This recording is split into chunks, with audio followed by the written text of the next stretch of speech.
और यहाँ पर मौजूद सभी लोगों को बता दूं, दो खास शख्सियतें इस समय हमारे साथ में मौजूद हैं। वरिष्ठ नेता सुब्रमण्यम स्वामी जी भी मौजूद हैं, राज्यसभा सांसद प्रमोद तिवारी जी भी मौजूद हैं। एक बार जोरदार तालियों के साथ में मैं चाहूंगी कि उनका वेलकम करें।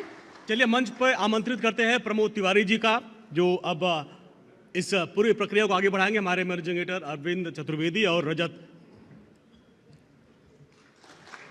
बहुत स्वागत है सर आपका।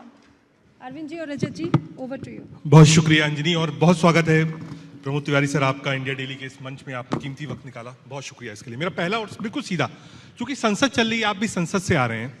सरकार कह रही है साहब संसद चलने दीजिए, विपक्ष संसद चलने नहीं दे रहा है, हमने बजट दिया है उस पर चर्चा कर लीजिए, हंगामे से क्या निकलेगा? हम कह रहे हैं देश चलने दीजिए, वो देश नहीं चलने दे रहे हैं, जिनका नाम है नरेंद्र मोदी।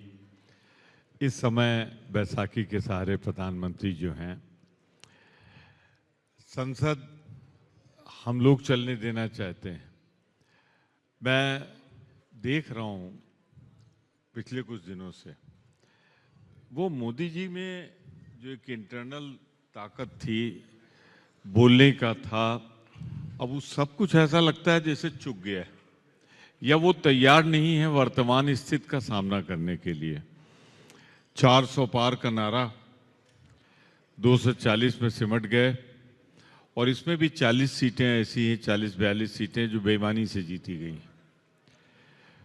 मैं कह सकता हूं कि एक ऐसी सरकार है जो पूरी तरह से जनादेश, वो कहते हैं कम हुआ है, हम कहते हैं खत्म हुआ है, बिना जनादेश के चल रही है। और आज कोशिश यही है कि किसी तरीके से इसे चलाया जाए। बजट पे एक नज़र डाल लीजिए तो लग जाएगा कि मजबूरियां क्या हैं, परेशानियां क्या हैं, दिक्कतें क्या हैं। अब बजट चल रहा है, बजट सेशन पे ही चर्चा चल रही है। मैं तो देख रहा हूं उसमें अब भारत नक्शे में नहीं, बैसाखियां नक्शे में। जिनके सहारे सरकार बनी है उनको कुछ दे दो, नौजवानों के लिए कुछ नहीं, किसानों के लिए कुछ नहीं। अभी थोड़ी देर पहले वॉकआउट किया हम लोगों ने न्यूनतम समर्थन मूल्य के मसले पे, एमएसपी के मसले पे। हम कानूनी स्वरूप देने की बात कर रहे हैं।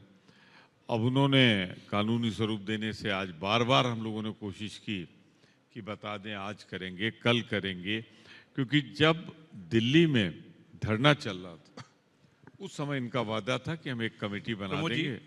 ये तो आपने कहा कि भाई इसमें प्रधानमंत्री जो है, जो उनका तेवर होता है उस तरह से नहीं है। मैं उत्तर प्रदेश आपको लेके चलता हूँ। उत्तर प्रदेश में 10 विधानसभाओं में उपचुनाव होने जा रहे हैं। आप प्रमुख जी मुझे ये बताइए कि समाजवादी पार्टी और कांग्रेस दोनों मिलकर वहाँ चुनाव लड़ेगी? क्या कांग्रेस पार्टी समाजवादी पार्टी को महाराष्ट्र में कोई टिकट दे रही है?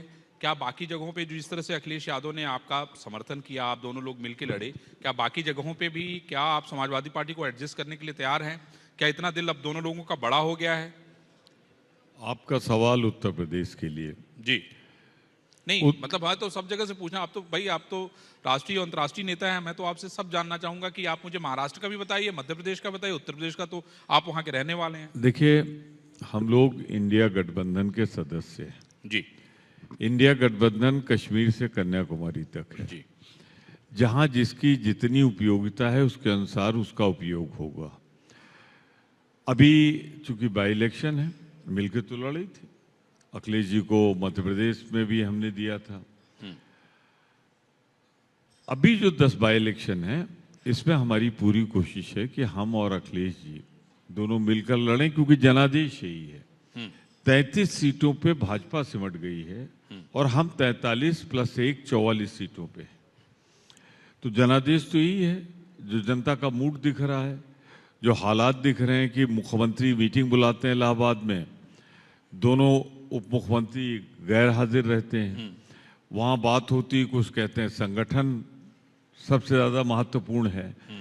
तो वहाँ जो छिड़ी हुई है, अब उसको कोई माने न माने दिख तो रही नहीं, आप उसका फायदा उठाना चाहते हैं। हम नहीं फायदा उठाना चाहते हैं। हम तो जो किया है, जो हमारा वादा है, उसका फायदा उठाना चाहते हैं, जो जनता के प्रति है। लेकिन राजनीति में क्या कोई इससे इनकार कर सकता है कि अगर आपका जो विरोधी है वो आपस में लड़ रहा है तो उसका फायदा मिलेगा? मिलेगा ऑब्वियसली। तो वो मिलेगा, इसमें कोई लेकिन दो हमारे जो सूत्र कहते हैं वो अखिलेश यादव जी इसके लिए तैयार नहीं है, वो टिकट देने के लिए, क्योंकि बहुत ज़्यादा दिन है नहीं प्रमोद जी, और आप तो मुलायम सिंह जी के इतने बहुत अच्छे मित्र रहे हैं, हर सुख दुख में साथी रहे हैं, मैं तो जानता हूं इस बात को। तब फिर अपना सूत्र भूल जाइए, जो मैं कह रहा हूं वही याद रखिए। कितने टिकट? 3, 4?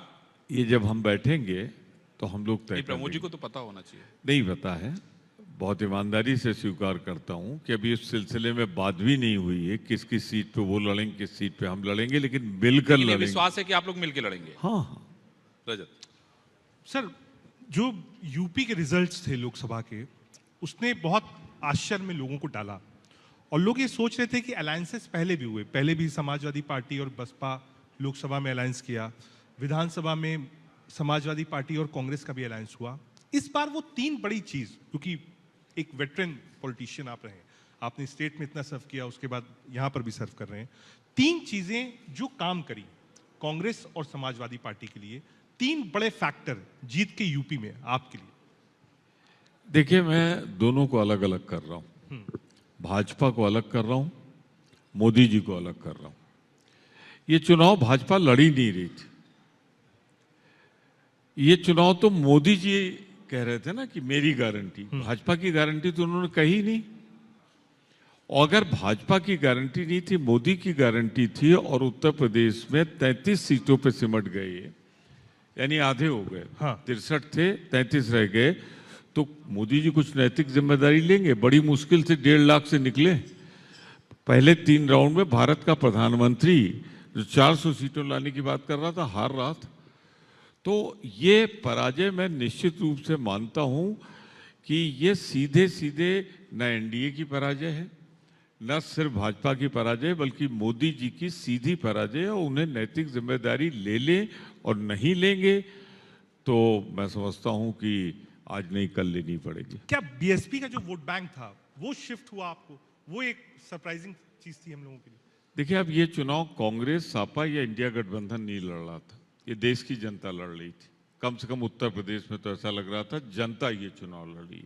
जितना मैं तो पहले राउंड में भी था, अंतिम राउंड तक चुनाव प्रचार में था, जो पहले उत्साह था उसका कई गुना बढ़ गया था आखिरी दौर में। मैं सवाल आप पूछिए, आपका अधिकार है, उत्तर मैं दूंगा। मैं आपसे एक सवाल पूछता हूं, क्या आपको उम्मीद थी कि इस तरह जन उत्साह बढ़ेगा?